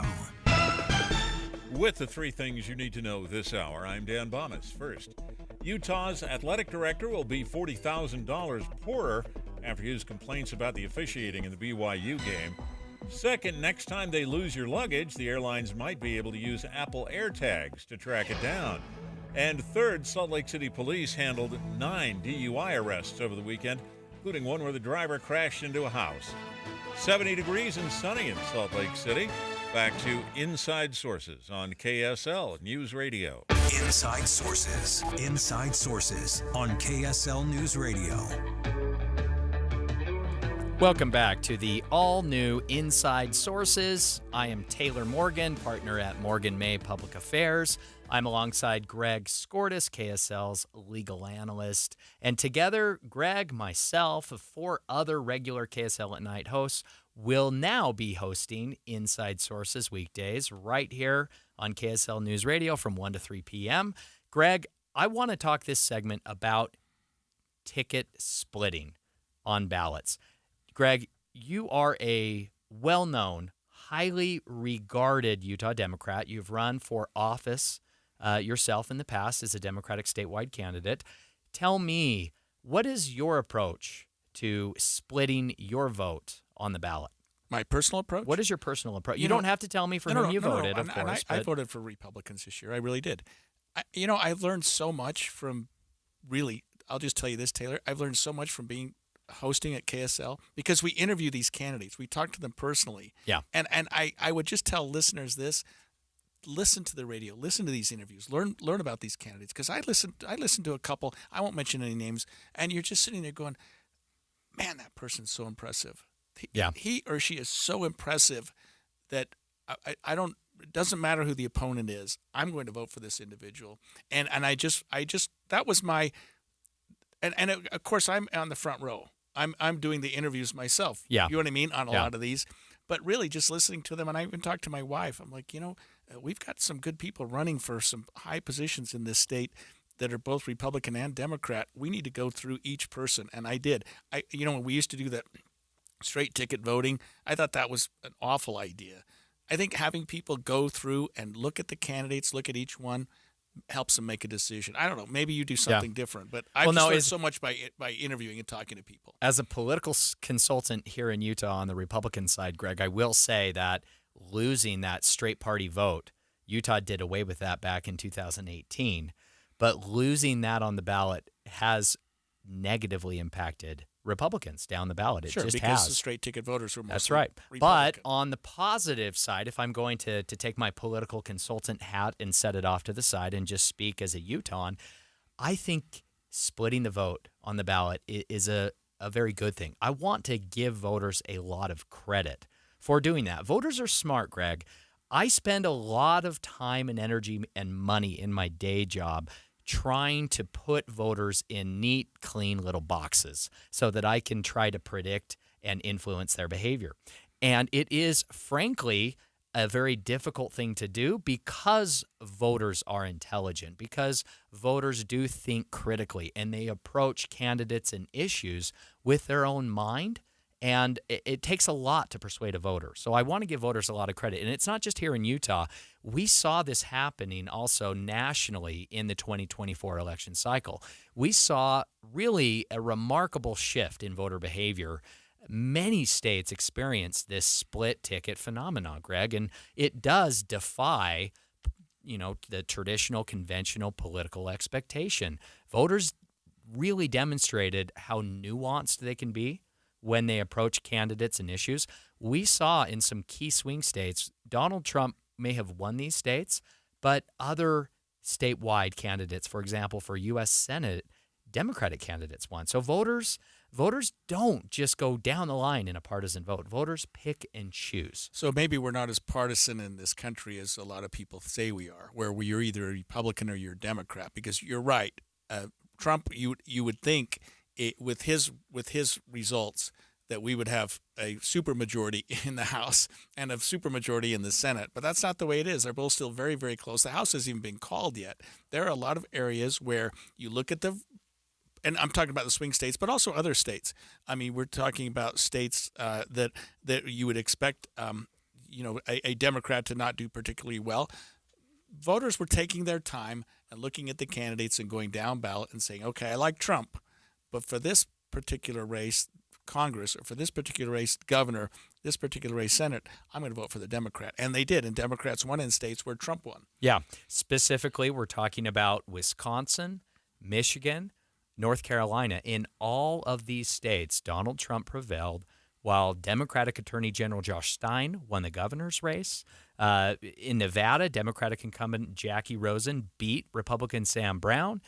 In Arizona, which has been called for former President Donald Trump, Democratic Rep. Gallego is leading Republican candidate Kari Lake. So this happened in Arizona, Nevada, Wisconsin, Michigan, North Carolina. Voters split the ticket. Let's talk about Utah. What happened there? Because I think, I hate to go down this road, but I'm going to go down this road and talk about Salt Lake County just a little bit. Because if you look at Salt Lake County and you look at the election results, Kamala Harris won Salt Lake County by something like 10 points. Yeah. But the results not quite yet final, we should mention. Right, but it's going to be very close to 10 points. Yes. 55-45 are in that area here. Yeah. So you would expect, and I'm not talking statewide, I'm talking about Salt Lake County. You would expect down ballot races such as U.S. Senate to at least be Democrat ahead by a little bit. Yeah. Governor, Democrat ahead by a little bit. Attorney General, Democrat ahead by a little bit. You would think, yeah. The Democrats lost all 3 of those races in Salt Lake County. Yeah. The Republican is ahead in all 3 of those races. When you ran as Kamala Attorney Harris, General, and I'm not trying to rub salt in the wound here, Greg, but when you ran as Democratic candidate for Attorney General, did you carry Salt Lake County? Yes. Okay. I carried Salt Lake County and Summit County and Grand County by similar margins that Biden did in those particular counties, and lost the rest of the state in similar margins than Biden did in the rest of the state. I'm not tooting my own horn. I'm just saying at that period of time, even though there was down ballot voting, my numbers and some of the other Democrats were similar, at least in those more blue counties. Yeah. This year, that didn't happen. And I don't know. So if you think about Senate, certainly John Curtis was a very impressive candidate, but it was an open seat.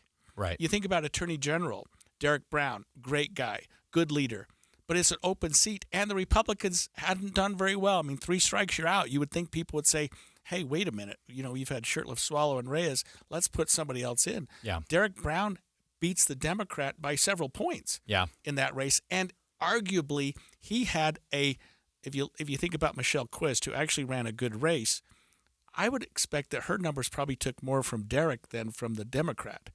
I think you're right. Michelle Quist, if you take her out of the equation, Derek maybe wins by even more. Yeah. You look at Spencer Cox.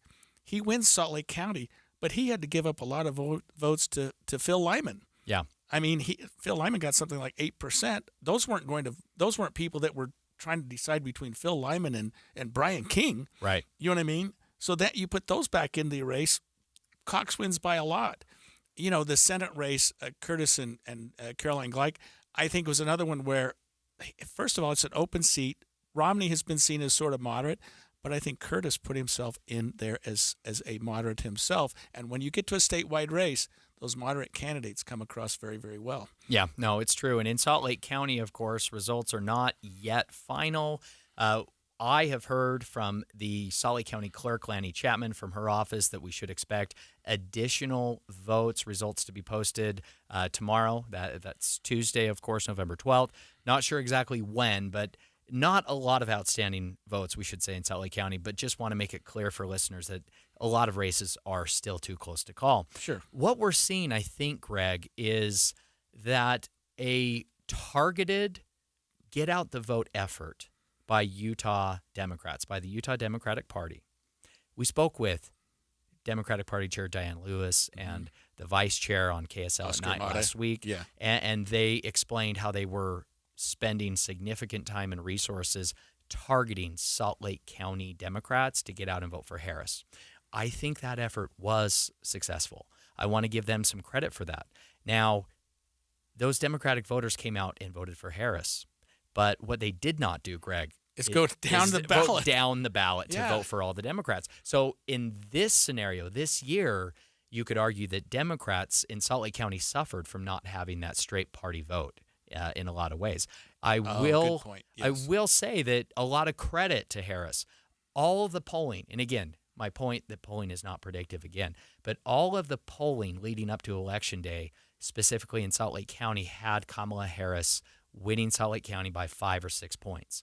She, when it's all said and done, will likely outperform that and win Salt Lake County by 9 or by 10 points. Right. But that's on par with Democratic performance at the presidential level in Salt Lake County. Joe Biden won Salt Lake County by 11 points in 2020. Hillary Clinton won Salt Lake County by 9 points in 2016. So Kamala Harris is coming in and performing right about the same level in Salt Lake County as former Democratic candidates. But I think it's more impressive, though, Greg, because of the demographics in the county. 42% of registered voters in Salt Lake County are Republicans. Only 21% are Democrats. Yeah. That means Democrats are picking up a lot of the 30% of the unaffiliated vote in Salt Lake County. At least at the top of the ticket. At least at the top. And in the future, Democrats need to work. Well, all candidates, all parties need to get their voters to vote down ballot because, Greg, as we know, it's those races that really matter most in terms of our day-to-day lives. When we come back after the break, let's talk to a member of the House that luckily voters did go down ballot to reselect her to serve another term in Congress. Stay with us. It's 2:30 at KSL News Radio. I'm Dan Bonas. KSL's top local story this hour. The Salt Lake County Public Safety Bond appears to be losing by about 14,000 votes, at least today. Votes, though, are still being counted. That is a disappointment. Councilmember Amy Winder-Newton, who says the county really needs more jail beds. In the past week, 9 different drivers in Salt Lake City have been arrested on suspicion of driving under the influence, including a 27-year-old woman accused of crashing her car into a house. If you see someone or if you know someone who should not be behind the wheel, call it in. It is the responsible thing to do. That's Salt Lake City Police spokesperson Brent Weisberg. He says the arrests are part of a larger trend that they're seeing at this time of the year. Our top national story this hour from ABC News. Many people in Ukraine say they're pleased that Donald Trump won the presidential election in the United States. Even some commanders and soldiers in Ukraine's military say they believe it will mean a chance to end the war. Trump said during the campaign that he could end the war between Russia and Ukraine in a day. Your money at this moment, the Dow Jones average closing trading today up 304 points. The NASDAQ was up 12. The S&P 500 was up about 5. And our KSL weather, looks like we're going to see a storm move in, bring some rain tomorrow. That's next. KSL News Time, 2:32. Is your home ready for the holidays? Before your guests arrive, go with the pros at Zerorez. Carpet, tile, upholstery, air ducts, Zerorez does it all. Don't trust just anybody. Zerorez has a 4.9 rating on Google. Beat the holiday rush and call the cleaning heroes today. Get 3 rooms of carpet cleaning starting at just $119. And take 20% off upholstery cleaning by calling 801-288-9376. Or book online anytime at Zerorez.com and mention the KSL special. Backward or forward, it's the right way to clean. Zerorez. Did you know 96% of Americans lose an average of $111,000 in Social Security income? And it's because they claim their benefits at the wrong time. Don't lose $111,000 in Social Security income that's rightfully yours. Learn how you could wring every nickel out of your benefits on Retirement Solutions Radio this Saturday afternoon at 3 o'clock, right here on KSL, News Radio 1027. We just want to have enough money for retirement. And travel to visit our grandchildren. I understand. That's why at Fisher Investments, we start by getting to know each other, so I can learn about your family, lifestyle, goals and needs, allowing us to tailor your portfolio. What about commission-based products? We don't sell those. We're a fiduciary, obligated to act in your best interest. So how do your management fees work? We have a simple management fee based on the value of your portfolio.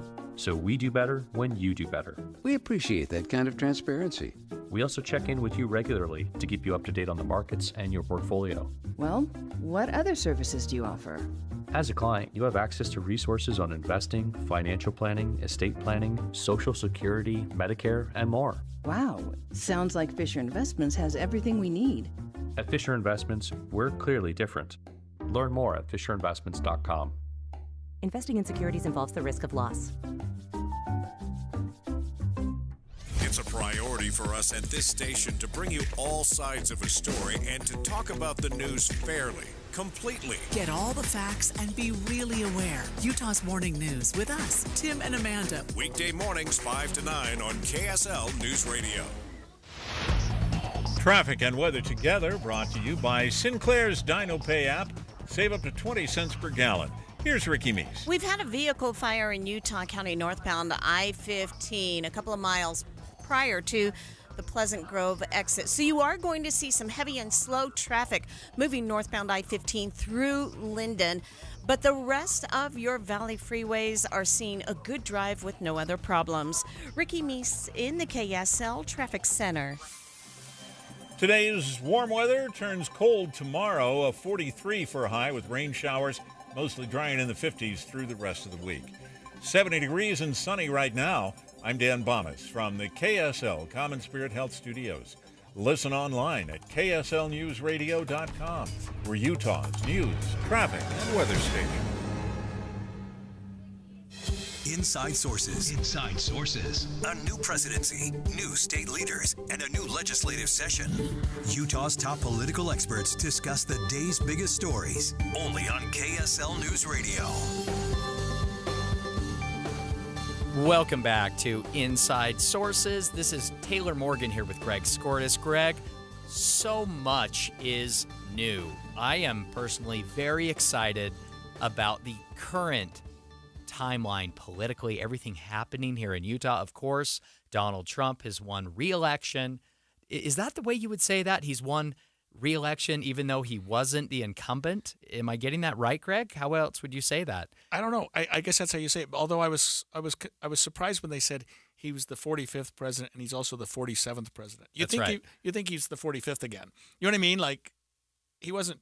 We have a lot of technical questions about the White House confusing. administration and how this plays out. Of course, maybe we'll dive into some of those details, Greg, and come back for a later segment. But where I want to start on this segment is I want to talk about this new Donald Trump administration.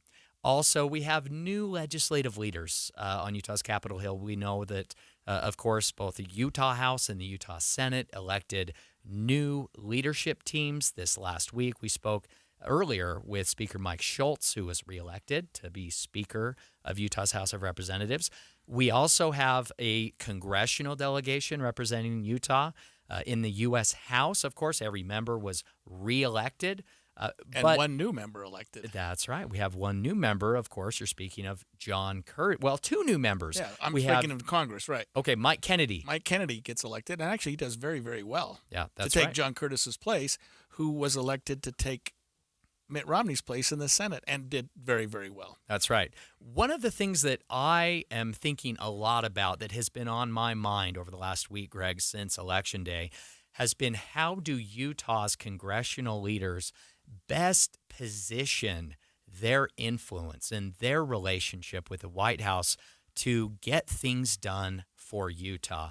Now, no one has been more vocal about how important that is for their district than Congresswoman Celeste Malloy.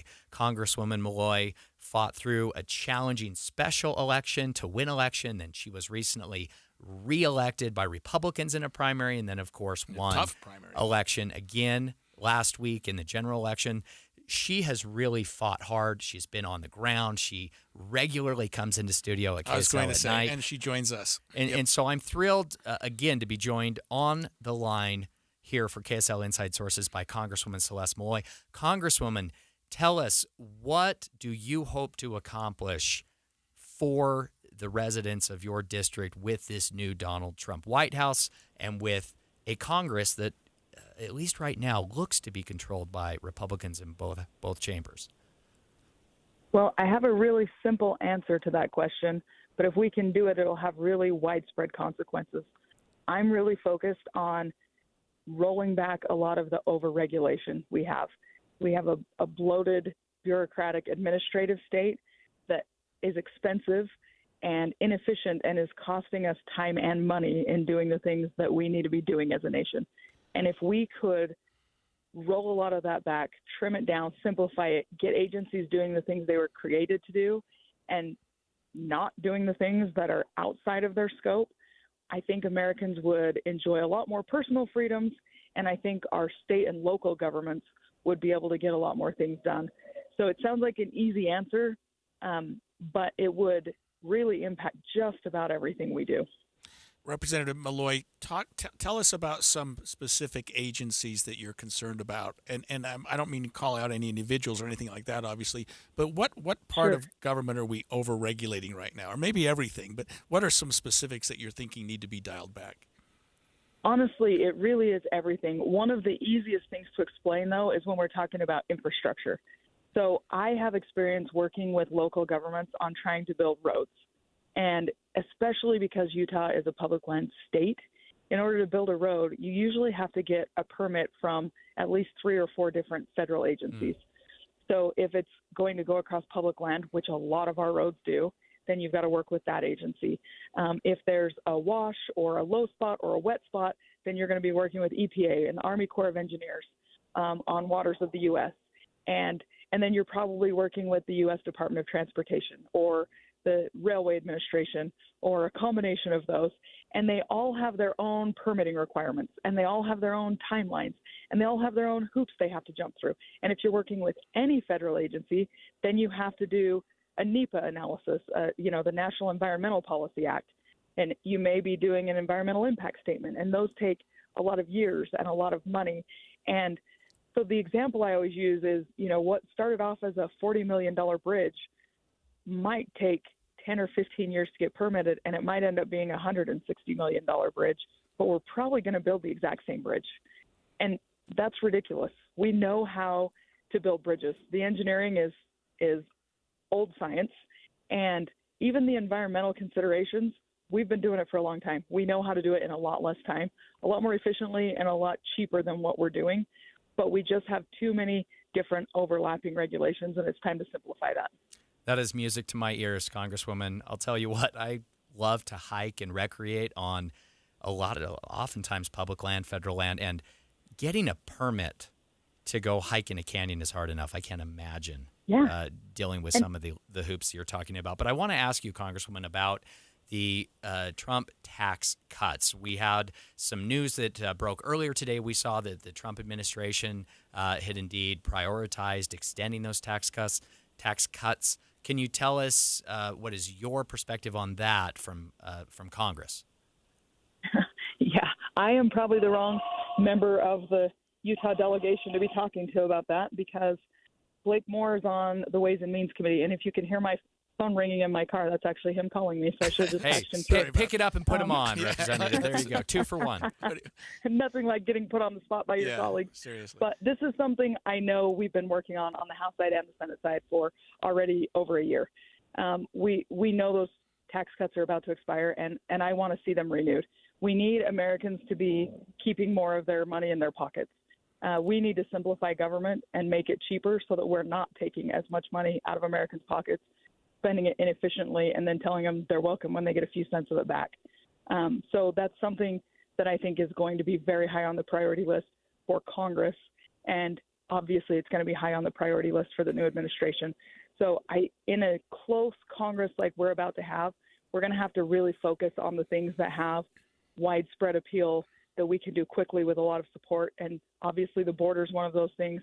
I think renewing the tax cuts is going to be another one of those things. And I think simplifying our regulation is probably the third in the list of maybe 4 or 5 things we can get done quickly with the new administration in a really tight Congress.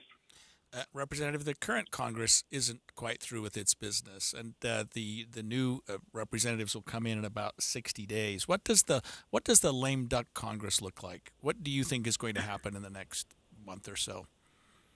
Yeah, that's still an unanswered question for a lot of us. So we go back into session tomorrow, and I haven't seen my colleagues in a while, other than the ones I went out and campaigned with. And I've had a lot of communication with people, and there's a lot of jockeying going on right now on that question. The balance of power is going to be different in 60 days. So I think there are some things that we are going to want to wait on and not vote on them until we have a Republican in the White House and a Republican-controlled Congress. There are a few things we don't have the option of waiting on. We passed a continuing resolution and funded the government through December 20th. So now we've got to make some funding decisions before we get into the new Congress. We're going to have to focus on things like that. And I think a lot of the other things that don't have hard and fast deadlines will wait and stall on so that we can do them in the new Congress. Congresswoman Celeste Malloy, thank you so much for joining us here on KSL Inside Sources. Always be willing to join us. Yes, I would ask Congresswoman what you're doing to recharge and rest and relax after the election, but we all know that that's not something you do, that running an election and winning an election is just what you do on a regular Tuesday, and then you're right back to work. So thank you for joining us. Thank you for your hard work. And as always, appreciate your willingness to come and share with our listeners what you're up to. Anytime. I'm happy to keep your listeners informed. And I don't know how much background noise you can hear right now, but I am on the side of I-15 out doing Veterans Day events, not relaxing. So you know me too well. Thank you so much. That is the perfect segue, because coming up next here on KSL Inside Sources, Greg Skordas and I, Taylor Morgan, we will be talking all about Veterans Day, how we can mark this day and celebrate it and recognize our veterans. That's coming up right after the break. It's first and goal at the 10-yard line with seconds left on the clock. Your running back is poised for a game-winning touchdown, but before you can make the snap, the opposing team just takes the ball and locks it inside a safe? Then they won't give you the combination unless you pay them $10,000? That's how ransomware works. And in 2021, 2 out of every 3 organizations fell victim to ransomware attacks. Protect your business with the Les Olson Security Suite from Les Olson IT. Learn more at lesolson.com. You do countless things without a second thought to protect your family and home. Every time you're in the car, you buckle your seatbelt. Before the next load of laundry, you remove the dryer lint. When you head out, you always lock your doors. And one simple task, done far less often, can protect your family and home this winter. Schedule a furnace inspection by a certified heating contractor to check for safety and efficiency. A friendly reminder from Enbridge Gas. Here's something you don't want to miss. We want to let you know about Advanced Garage Door. They're a great company that Deb and I discovered. Kyle, what sets Advanced Garage Door apart from other companies? At Advanced Door, we're always looking for the industry-leading and highest quality garage door parts. We handle everything from repairs and installations to maintenance and emergency services. Plus, we provide a lifetime warranty on all residential doors and parts. A lifetime warranty? That's amazing. What does it cover? Our lifetime warranty covers labor on residential doors, parts, and services, as long as our recommendations are followed. This means our customers can enjoy peace of mind knowing their garage doors are always protected. That's fantastic. So if someone's garage door is giving them trouble, what should they do? Just give us a call. Our certified technicians are available 24/7 to provide prompt and reliable service. We're here to ensure your garage door is always in top shape. For all your garage door needs, visit advanced-door.com. Or call 801-252-5977 today. Advanced Garage Door, where we sell peace of mind. Getting help with plumbing repairs is easier than you think. All you have to do is call Any Hour Services or schedule an appointment at anyhourservices.com. No one helps more homeowners than Any Hour Services. A high school sport is hitting pay dirt across the country. The largest teams in the nation are all here in Utah. Fierce competition is bringing in big bucks. $1.87 million to our county. To small Utah towns. It turns into a mini city. Every hotel will be full. Why small towns all over Utah are investing in big plots of dirt. They would have never come here otherwise. KSL gives you the inside track on Mountain Bike Mania, pedaling tourism, tonight at 10. At Macy's, our famous Kong Cone is here to add a sweet chill to your autumn adventures. Whether you're crunching through leaves or cozying up with family, this towering cone of creamy goodness is the perfect fall companion. Stop by Macy's today and grab a famous Kong Cone, because fall is cool, and your treat should be too. Macy's. Happy shopping! Following 2-1 buy down is at 6.7 APR and 5.89 APR 30-year and MLS 245422. Good news, mortgage rates are finally coming down. American Home Loans is offering 30-year loans at only 5.75%. Yes, 5.75% fixed rate. You can buy a home or refinance at only 5.75% fixed. Call American Home Loans at 801-262-2221. That's 801-262-2221. Now, they also have a 2-1 buy-down program that starts at a 4.5% rate. Yes, only 4.5% rate on a buy-down purchase loan with this program. As rates go down, you can refinance at absolutely no cost to you. American Home Loans has been around for 31 years. They have no origination fees, no points, and the best rates. For a fixed-rate mortgage at only 5.75%, call 801-262-2221. That's 801-262-2221, or go to AmericanHomeLoans.com.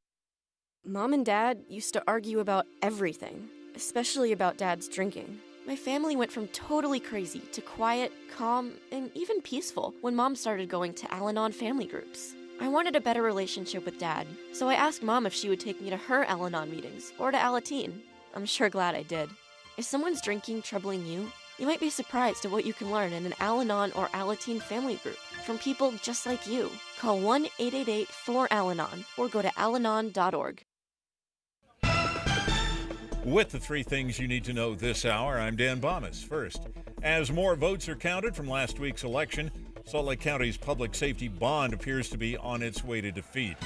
Second, Salt Lake City police had a busy weekend arresting drunk drivers. And third, a good many people in Ukraine said the election of Donald Trump is not necessarily bad news for their country. 70 degrees and sunny in Salt Lake City. And back to Inside Sources on KSL News Radio. Inside Sources. Inside Sources on KSL News Radio. Welcome back to Inside Sources alongside Taylor Morgan. I am Greg Skordas. And Taylor, today is Veterans Day. And I have to just shout out a little bit. I've got a son who's in the Air Force. He's been in the Air Force since 2002. He's currently a medical doctor at a hospital in Travis Air Force Base in Northern California. I don't know that technically makes him a veteran, that he's currently on active duty, but every once in a while you just have to sit back and thank the people that are serving our country and have served our country for years and years and years. We're hearing more and more about prolonged effects of warfare that some have suffered, prolonged effects of the distress that they've suffered, and I don't pretend to know what that's like or what they've seen or what they've been through, but I'm happy that every year we have a day that we just set aside to honor our veterans. We close, thankfully for me, the courts for a day, close the banks for a day, and just sit back and say, okay, let's thank the people that made this country what it is. Because we wouldn't be having these elections that we've been talking about for the last 2 hours if it wasn't for the work of our veterans. That's such a good point, Greg. I'm glad you mentioned that, of course. Yes, celebrating all of our veterans today. We just spoke in the previous segment with Congresswoman Celeste Malloy. She was on her way to a Veterans Day event. It sounded like she was fighting a little bit of traffic to get there, Greg. You and I both know what that is like. A really fun, positive story coming out of Maryland today, Greg, on this Veterans Day. The state of Maryland marked Veterans Day today by commissioning one of its own, Harriet Tubman, officially as a brigadier general in the Maryland National Guard, in recognition for her service to the Union during the Civil War as an operational leader and a spy. Of course, Tubman is known for shepherding 70 family members and friends to freedom along the Underground Railroad. So she has been officially given a rank and a title in the Maryland National Guard. Greg, I thought that was a fun story that I wanted to point out as we commemorate this Veterans Day 2024. And it was interesting to hear from Representative Malloy talk about what she's doing and what she's going to do. Let's listen to some of our other state leaders, especially Mitt Romney, what he said today. One of the things that makes America so unusual and exceptional is our people and our passion for freedom. And perhaps no other group exemplifies this passion more than our veterans. Americans who defended the nation with distinction and courage despite the risks and sacrifices required of them. And as a senator, I've had the special honor of meeting with the many veterans who today call Utah home. I'm considerably heartened by their patriotism and their continued dedication to service, to the country, to their families, and within our communities. And so on this Veterans Day, let's all remember and honor those who safeguarded our precious freedoms and the values we hold dear. To all our country's veterans, thank you. Wonderful message there, of course, from Utah U.S. Senator Mitt Romney. Greg, I will say, even if it's my own opinion for myself, that I will miss the voice and the leadership of Mitt Romney in the United States Senate. Of course, we know that he is coming to the end of his service. He is stepping away at the end of the year, and Utah has elected John Curtis to take that seat in the United States Senate. Also, Greg, I wanted to point out that today, in their first joint appearance since the election, President Joe Biden and Vice President Kamala Harris were together. They observed Veterans Day at Arlington National Cemetery. This, I thought, was striking that they would come together in this way to put the election and politics aside. Is a show of unity for the country to recognize and celebrate our veterans. Greg, again, going back to where we started off the show here, the new KSL Inside Sources. Of course, this is Taylor Morgan. I'm a partner at Morgan May Public Affairs alongside KSL legal analyst, attorney Greg Skordas.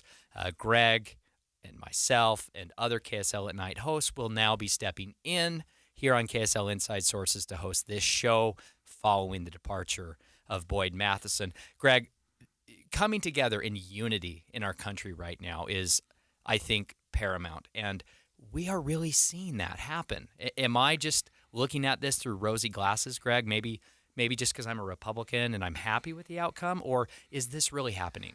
Yeah, I think it's happening. I think the Democrats are doing a lot of finger pointing right now and a lot of blaming. But I think that most of the Democrats, at least the ones that I talk to, are looking forward to the next 4 years and saying, well, let's do some things. Let's figure out the way to make this country work. I really appreciated the comments of Celeste Malloy when we interviewed her at the last segment that, hey, we've still got 60 days for the current Congress. Let's do some things there. And the next Congress, we're looking forward to doing some things that she thought, rolling back over regulation and whatnot.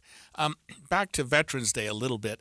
I wanted to just read something, Taylor, from Governor Spencer Cox, who said this: Utah is proud to be home to over 130,000 veterans. And every year on November 11th, we pause to honor their sacrifice, courage, and patriotism.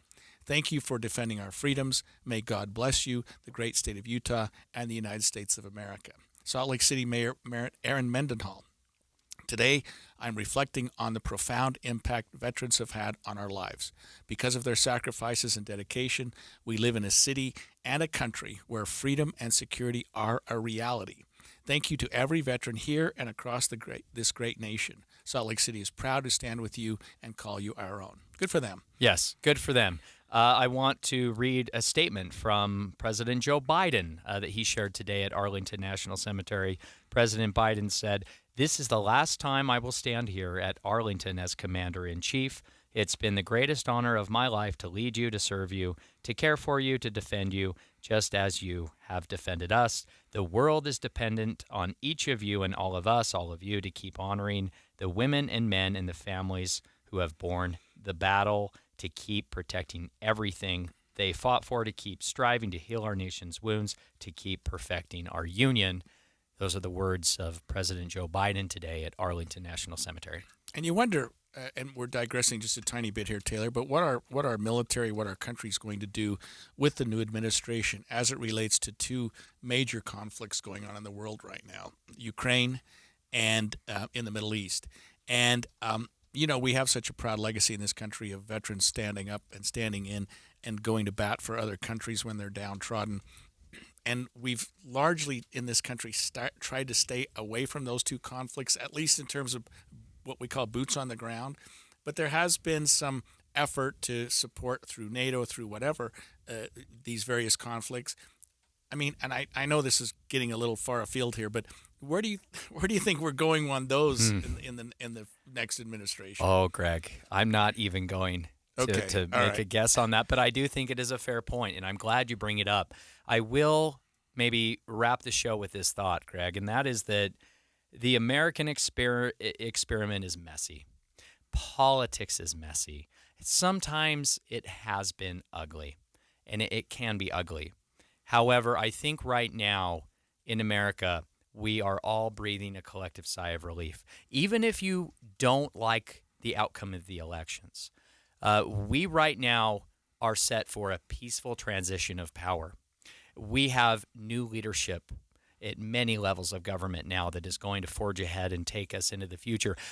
What they decide to do when it comes to these serious, international issues, Greg, I don't know. I can't guess.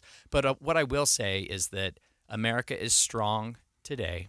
We are going to be okay. We will be better tomorrow than we have been. That's my hope. And certainly we owe all of that to our veterans. Yeah, thank you, Taylor. It was fun running this inaugural new show with you today. I think that this is going to be a lot of fun. We'll certainly miss Boyd Matheson, and Inside Sources is here to stay. Listeners, we've got 6 new hosts. Stay with us for another show tomorrow.